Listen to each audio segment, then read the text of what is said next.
Hey guys, Megan with another YouTube video, and today is Tuesday, February the 24th. I got about 16% left of battery life, and I'm about to kill about 10% of it doing this video, so gotta make this kind of quick. Today we're gonna be reviewing the M-4 PDW Mark IV ACE-23 variant. Basically, there's some new changes to the upper receiver, and that's pretty much it for this model. And I did some ergonomic changes to it. But other than that, that's pretty much it. And I can tell you guys right now, this is probably one of my favorite variants. There is a single variant that does top this one, and it's new, and I don't have any information. I only have its name out on the website right now, and it's pretty awesome. It looks pretty great. Um, I believe my Google Hangouts group has seen that, and they liked it, so I will be getting that uploaded soon as well. Um, so, yeah, let's get right into it so we don't make this video too long. So today we're going to be taking a look at the ACE-23 variant M4 PDW. This is the basic Mark IV lower receiver M4 PDW, and I did some aesthetical changes to it, and then I did the whole new upper receiver to it. So we're going to actually open this up into LED now and go ahead and review this with you guys whenever LED decides to launch. Alright, so this is what it looks like inside LED itself. I know it kind of loses its like vibrant coloring that Palvary gives it, because that's what the colors look like in real life. But this is pretty much what it is. So this still shoots 5.56 by 45, the standard M4 cartridge, and it still has the standard lower receiver of the M4 Mark IV PDW. But I'm going to start with the stock, and we're going to work our way forward to the muzzle, and I think we're going to do the upper receiver last, since that's where most of the changes are. So this stock here is the M8 styled stock. The XM8, I shortened it down to M8 because when it comes out, we all know it's just going to be called the M8. There's no way they're going to throw an extra X in front of it. There's no point in that. This is, I've had this stock forever. This was a stock that I designed with the M8 PDW. I've built this in real life. I've got this all over my M4 variations now. This stock just, to me, looks a lot better than the original stock that I had on it. And it doesn't have that issue where it's not long enough. Well, it's not too short to the point where you can't get your hand on the grip when the stock is fully collapsed. This is in its fully collapsed position. I'm probably not going to show you guys the fully extended position. If you guys want to see that, just go check out the website. I'll have an image up there for y'all to see.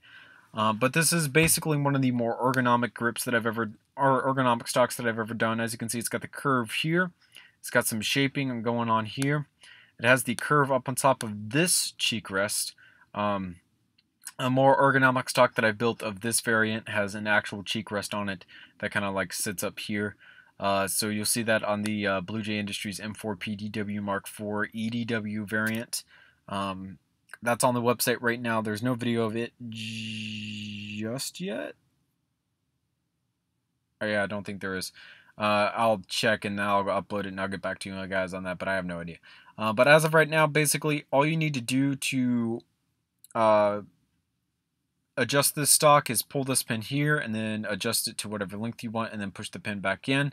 It'll obviously grab onto the holes inside of the stock and keep it in place.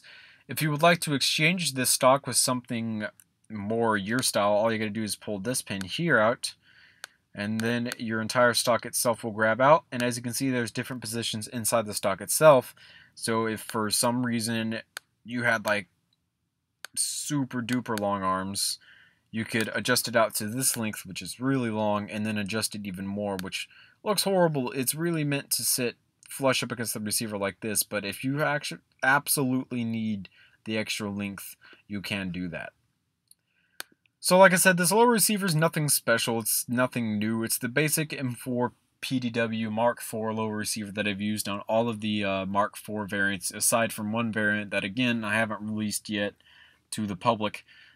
So you guys will be seeing that eventually, but just not now. It's got the same style grip, except this one's colored a different color than the rest of the lower receiver. Lower receiver's in this earth orange type color, earth brown, whatever color it is. You got the fire/safety selector here.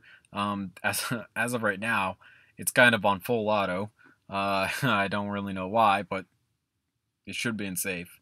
You got your working trigger here, which has the rubber band system up underneath it right here, so you can obviously put in your rubber band and get your trigger to reset. It's got the AK style magazine release, which actually does work with the magazine itself, so you can always load in your magazine and then it's not going to come out, it's not going to fall out. If you have Legos that fit very loosely together, you don't have to worry about your magazine falling out, and that's pretty great. Speaking of magazines, this is the 45 round extended magazine. On the bottom here, you have this rubber padding right here, so that if it falls to the ground and hits the ground on its bottom, hopefully it does not break, because this rubber padding is going to absorb most of the shock.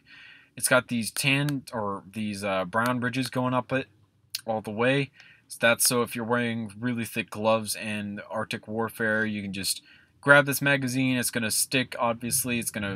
Your glove is going to be able to get extra grip, and you can move this magazine nice and easy.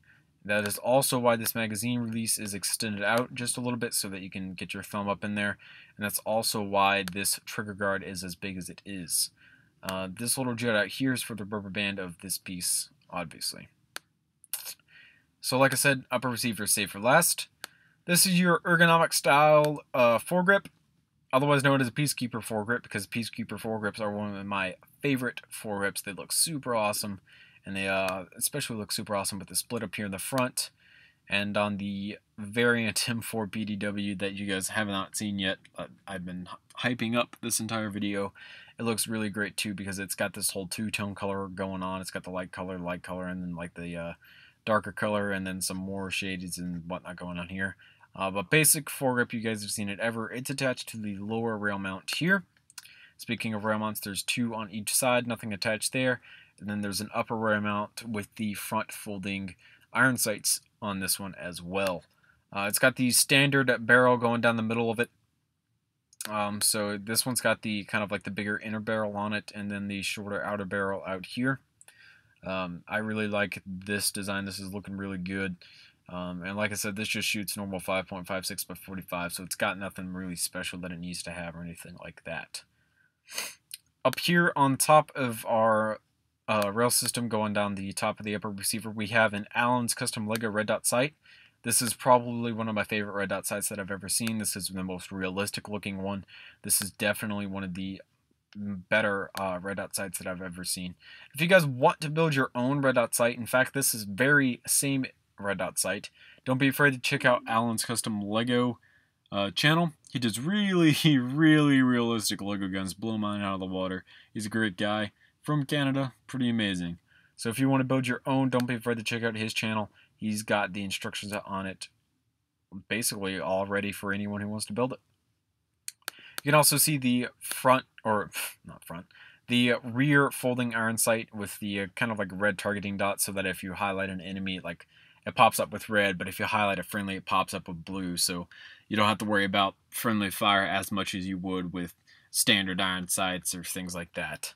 And then we have finally the crowning achievement, which is the upper receiver and the modifications that have been done to it. Excuse that vibration, I apologize. So this upper receiver has gone through basically one primary new modification, and that's where the charging handle is. For most of you who know what an M4 anatomy is, the bolt is going to be here, and then your charging handle is usually this cross piece that's sitting back here at the back of the upper receiver. I removed that and went ahead and installed a ACE-23 styled charging handle, which is basically this cylinder piece jutting out here. The reason I call it an ACE-23 style charging handle is because the ACE-23 also has this style of charging handle, and a lot of people understand what the ACE-23 is because they have seen it in Battlefield 4. So as you can see right here on the side of the receiver,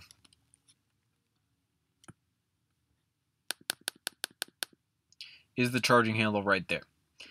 So that's the style of charging handle that I was going for, and that's what came out right here. So I call it the ACE-23 because ACE-23 sounds really cool, and a lot of people know what the ACE-23 is from Battlefield 4. So I went ahead and called it that. So this is the M-4 PDW. I know that says Galil Ace variant, but that was kind of a mistake. It's supposed to say ACE-23 variant. So I'll fix that in the actual YouTube video title. But pretty much that's the main difference in the upper receiver. You got your dust cover, standard dust cover right there, your brass deflector right there to make sure that hot brass shell casing flying out of your chamber and your bolt is not coming back and hitting you in the face, because I can tell you that those things do in fact burn. And then you have your forward assist here, just in case the round does not fully seat itself inside of the chamber. You can just slam your hand up into that and get it to seat right, shoot. And then on this side you have the actual bolt catch, which has been lowered.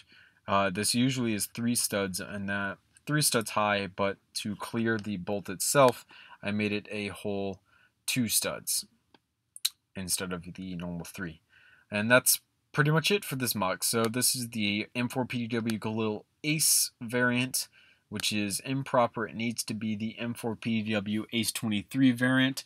This is just another variant of the Mark IV M4 PDW.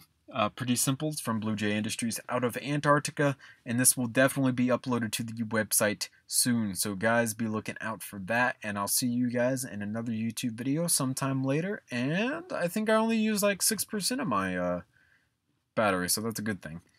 Thanks for watching, guys. Remember to comment, rate, and subscribe for more videos like this one. If you guys want to see more videos, do what I just said. Also, if you guys want to see all the Lego guns, well, most of the Lego guns that I've ever built in my lifetime, don't be afraid to check me out at bluejaythemeister.weebly.com. That is a website that I run myself, and it does help me make some of the money that I make from YouTube to buy more Legos to help out more videos for you guys and more real-life gun models, because I know you guys love the real-life ones more than you do my LDD ones. That's pretty much it for this video, guys. I'll see you later. Thanks for watching. Remember to comment, rate, and subscribe.